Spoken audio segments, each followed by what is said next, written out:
Put my hand up. So we're just going to the end of the session now. Hopefully, let's get his video in the chat. Okay, everyone. Thanks, everyone. Tim's just going to wrap up now. Yeah, so thanks for sitting on. Hopefully, most of you had a chance to have a play. The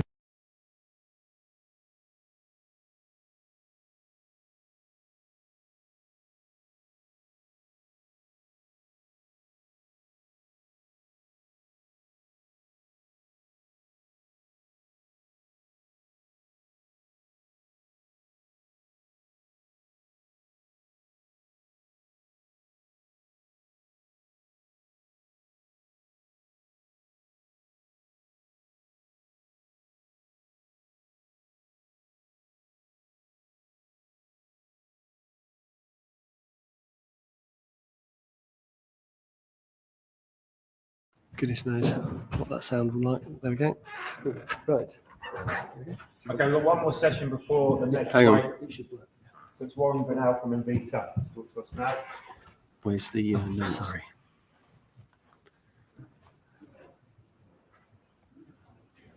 Is this actually do it? That should work, yeah. Brilliant. So there you go. Just try pushing that one, and it should go. Which one, top one? Yeah, the one to the right. Okay, cool. Yeah. Should work. Okay. Give that a shot. Okay. So, hi everyone. My name is Warren Vinall. I'm the head of engineering at Invita, and I'm here to talk to you about an asset management application using GeoServer. Okay, before we start, I just wanted to talk to you a little bit about Invita and what we do. So we're a geospatial data analytics company. We've got deep domain expertise, primarily in geospatial, but also more generally in data. So we've been delivering geospatial solutions for over 30 years into the public sector, but also defence. And our consultancy team consists of deep data experts. And these are people who understand how to gain insights from complex data using location as the connection. We do this utilizing various different software solutions and technologies.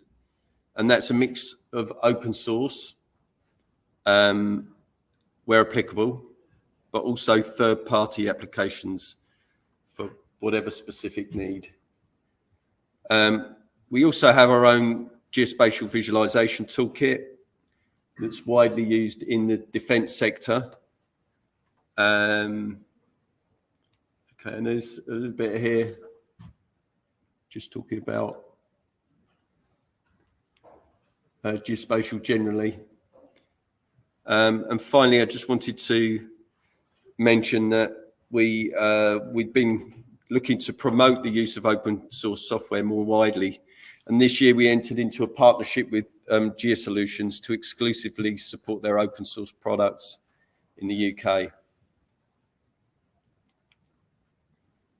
Okay. So one of the things we do is we focus on helping our customers to extract the value from their data to aid their decision making. First of all, we like to understand the business problem or the operational needs as the first step. Then we look at how to solve the problem using our expertise and the appropriate technology, whether that's open source or third party. This picture shows the life cycle that we typically go through. So we take it all the way from data architecture, and if a customer wants to, all the way through to an intelligent solution, software solution.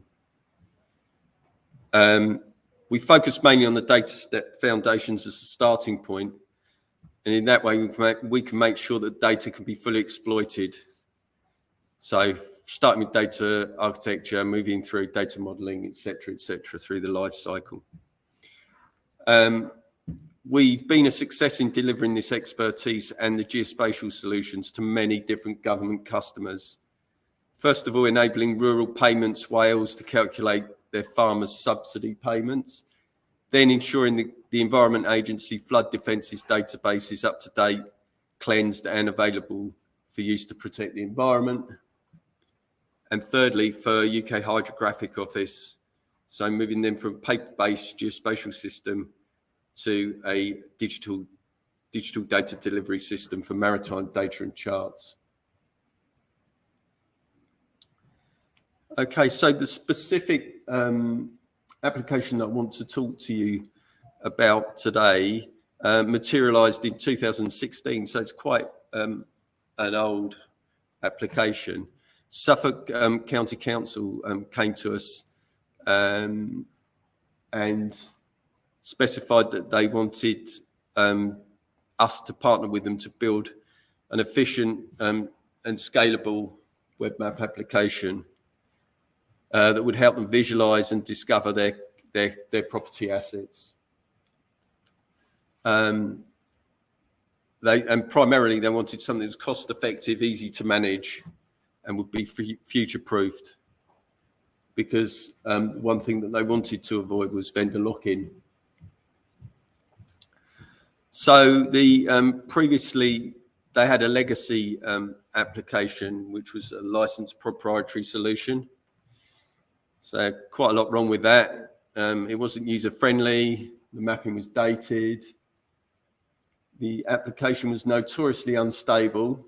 They didn't have any internal GIS support available within their personnel. And finally, it was expensive. So this was driven by a new requirement. They needed a mapping option for their education system. Suffolk County Council recognised the potential of GeoServer, and we provided the support and training for GeoServer that they needed. So it's a commercial support contract that they were looking for. They had an existing property asset and facilities management system called Tribal K2, and that's the application that manages the Suffolk County Council property assets, and it's their primary source of asset info.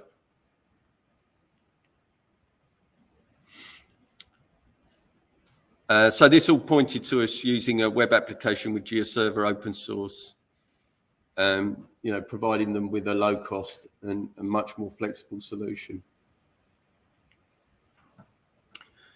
So who are we building this for and why? So first of all, the first set of users were the County Council internal users. These are the people that wanted to use the application to identify the location of their assets. There's a second group as well who were external users, and these were people that were contracted out facilities and property management companies that work very, very closely with the council. And then thirdly, there was another group, which is general public, and due to data protection restrictions, we weren't able to show them the same data that we were looking to show them on the client. So they were only able to view sort of point location, a point location map, and not the client. So why did they need it? They needed it to actively manage their property assets. They wanted to access data for local services at specific sites, for things like fire stations, schools, farms. And they wanted the ability to see all of their assets. So the different types of assets that they wanted to look at, things like property that had been leased in, property leased out, acquisitions, disposal schools, and farms and the information associated with that. And they needed to establish not just the location, but also the boundaries of a property and retrieve the relative information associated with the property from their K2 system. And they needed the application to display the property asset reference number in order to retrieve that data. Okay, so just a quick overview of the solution that Invisha designed for them. So first of all, it was a browser-based JavaScript client that we produced using open layers. We actually reused some legacy JavaScript modules that we had using an old framework called Dojo. We wanted to integrate with the council's GeoServer instance, so stood up their own GeoServer instance. They already had an Oracle database which would be accessed by both GeoServer and MapInfo. And the web mapping client would display the key asset layers that have been published through to GeoServer. The solution also integrates with the council's K2 system via GeoServer. And the map viewer client that we built would receive URL parameters in order to zoom into selected locations. And finally, once the location is selected, they could do a polygon query, clicking on the polygon to do a get feature info from GeoServer, which would then return the asset number from the K2 database. Okay, so benefits that we were looking for. First of all, a simple implementation would be easy to use and easy to add additional layers. Introduce open geospatial standards so that the solution would be interoperable, extensible, and future-proofed. Thirdly, avoid vendor lock-in, which would be obviously more cost-effective for them. MapInfo's their internal GIS tool of choice, used to maintain the layers, and it pre-processes the Ordnance Survey master map to be served via GeoServer and converts the vector format of the original files. Store the base mapping, so there's no need for any external mapping licenses other than the OS master map. And they just had a single server license, so that covered all the users. Just looking at the technical solution a bit further, some of the config files. So this shows the configuration of the map viewer client for the layers and the URLs there. And then equally on the tribal K2 side, shows the JSON with the configured layers. And there was a restriction in K2 on the number of layers that could be configured. So that's a restriction of their property application. Okay, so just want to look at the layers that can be selected on the web client and what those are. So first of all, assets. These are current assets. So these are everything that the council has acquired, minus everything that they've disposed of. So disposed might mean assets that have been sold. They want to also look at leases in.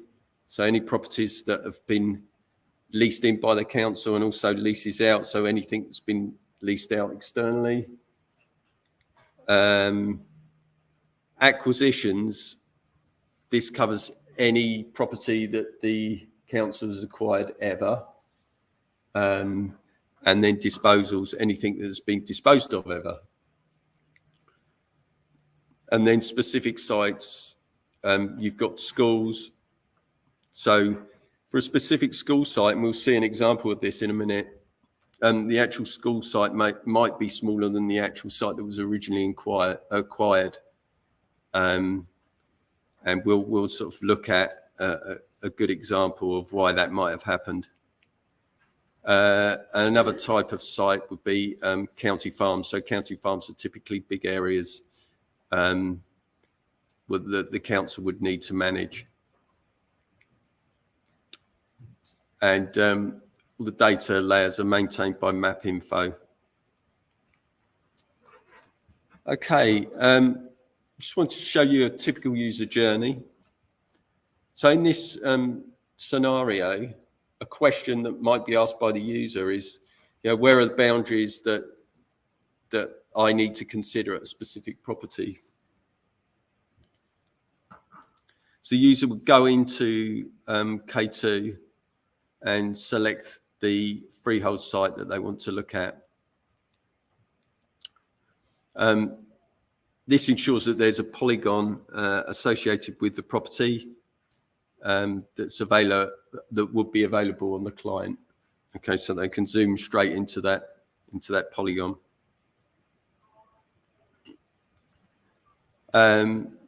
They then, from K2, select the GIS client, bottom there on the right. The client opens GeoServer, and then GeoServer opens the additional layers in the group layer.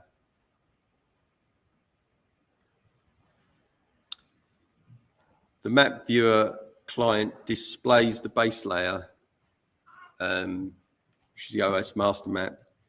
In this example, the site, this is a site that is a specific school that's owned by the council. And the scenario could be about something like who is responsible for which parts of the site. And that's when the boundaries are really important. So you can see where the divisions of ownership might be. So in this case, the actual map view is required. Okay, so as you can see here, the client has zoomed straight into that polygon, but the user may also want to choose other layers. So there's a drop down there on the left, shows the different layers. You just click on each of those that you want to see. In this instance, they want to see the disposal area. So in seeing the disposal area, the user may wish to investigate the disposal details more thoroughly. So on seeing that it's next to the school site, they might then want to work out when it was disposed of, did any money change hands, and also who was it disposed to, was it school governors, academy trusts, etc. So seeing the areas will lead to other questions. Also, the map will auto refresh as the layers are selected. The user may also want to look at what was originally acquired. So here you can see that the layers that's selected is the acquisition layer. And moving on here, the user may also want to check whether there are any leases on the site. So the blue area is actually a lease. So you can see the school site is leased.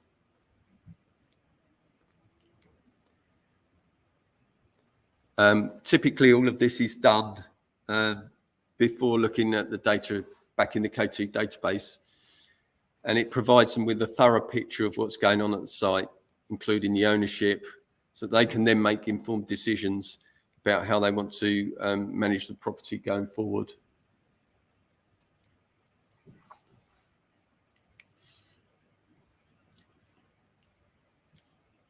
Okay. The user may then want to check other assets in the area. So they can use the zoom out function to see any other polygons on the map. They can also fade out the base layer using the opacity slider at the top, which is quite useful. Okay, so that's a typical journey. Moving on to the architecture and infrastructure. So you can see GeoServer uses the Oracle database, which stores the map data, and also has data source of TIFF and TFW files. The GeoServer instance runs on Java 8 with Apache Tomcat 8.5.57. GeoServer instance is 2.17.2. The web client is an open layers based application providing the map interface, and it reuses, as I said before, JavaScript modules from an existing client that Invisha had. The stack sits on a Windows 2019 server VM, the Red Hat OpenJDK implementation of the Java platform. Okay, and that's, I think that was upgraded circa 2020. And then just some words on the GeoServer implementation. So here you can see there's a single K2 mapping layer group that's set up in GeoServer. And here you can see the layer group with all the raster layers, including the OS master map layer. And on the right, you can see the styling that's been applied.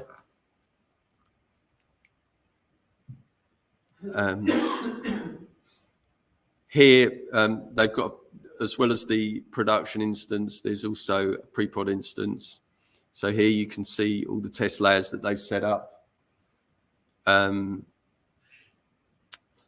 which is quite a useful thing to use before they go live. This screenshot here shows the limits that have been set up in this example, the 25,001 scale layer. You can see the lower and upper range limits. We probably can't actually, but lower limit there is 7,001, upper limit 25,001. So these configured limits enable the seamless transition through the maps as the client zooms.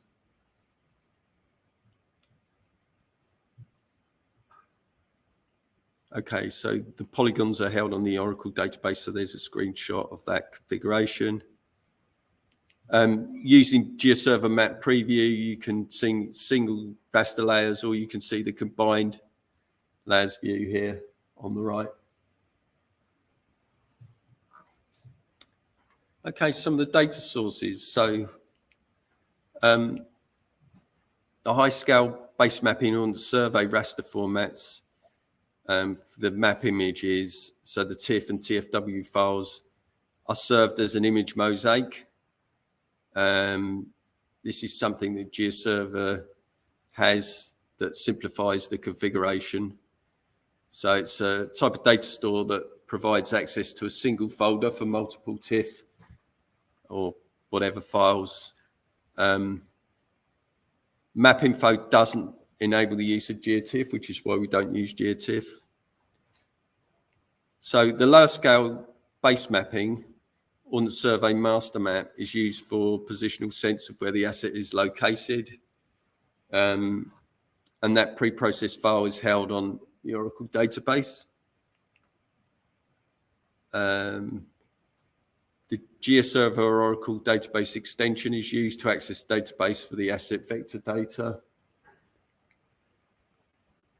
And the client utilizes WMS to directly access the map data. The council want to use OGC web services so they can access WMTS and WFS directly to pull in data more easily. We spent some time very recently talking to Suffolk about potentially what they could want on their roadmap. So, as I said before, the original implementation happened in 2016. So the application since then has been pretty stable and they haven't needed to do much to it. but more recently they've come up with a sort of list of future requirements. So I've just got a couple of slides here to talk about sort of things that they might want to do in the future. So first of all, data capture workflow. So we're looking at potentially providing with the ability to annotate or draw on the web using the web client and save that either to the database or to an external file so that they can make updates in the K2 reference system, but also do something like enable print functionality, which they don't have. As I said before, with WMTS, they could source map data directly from OS and cascade it through the GeoServer. They also want to migrate from Oracle to SQL Server, which is supported by GeoServer.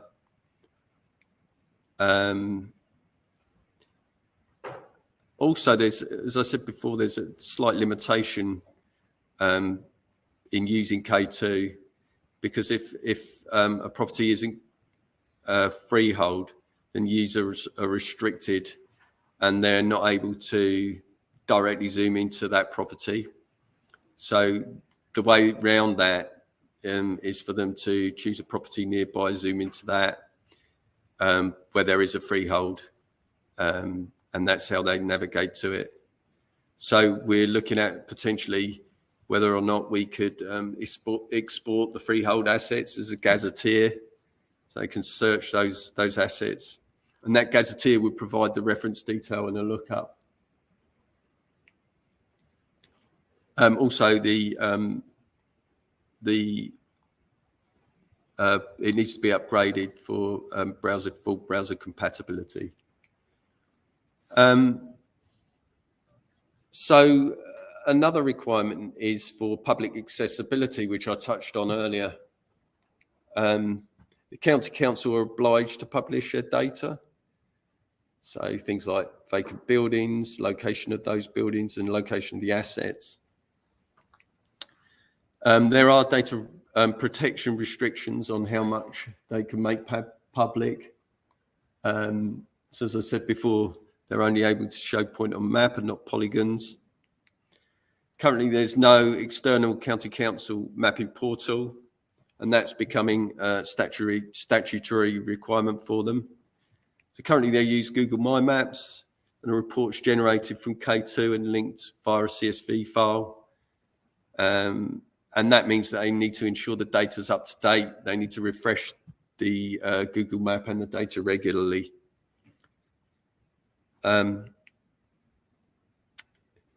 We could also provide a web map service for specific third-party external partners, e.g. contractors, make that data available.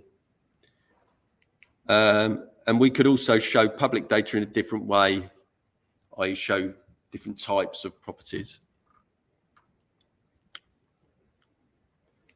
Okay, so finally wanted to look back at what the business benefits and the solution. So this case study has shown how simple integration of GeoServer will provide an effective and easy to use solution. So it provides a geospatial standards foundation for future more comprehensive and extensible enhancements and solutions, and can be easily replicated for new customers. It provides, so before they were tied into an expensive license proprietary solution, wasn't user friendly. If you remember, it was dated, the mapping was dated, the application was unstable, and they didn't have internal support for GIS. So now they've got a low tech, low cost tech stack with open source core. It's a simple UI, it does the job.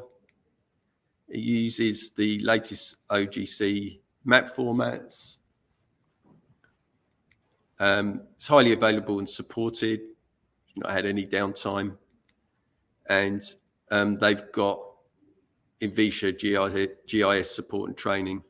So we provided them with the training at the start, and their technical team are becoming more knowledgeable and more confident with GeoServer, and GeoFile formats. The final points here, I think I just covered them actually a second ago. I said before, it's a simple integration and a good example of how to create a quick, easy, and effective solution.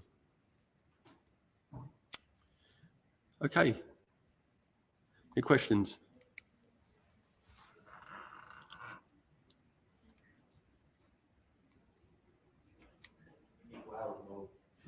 No? Okay. Good. All right. Thanks, everyone.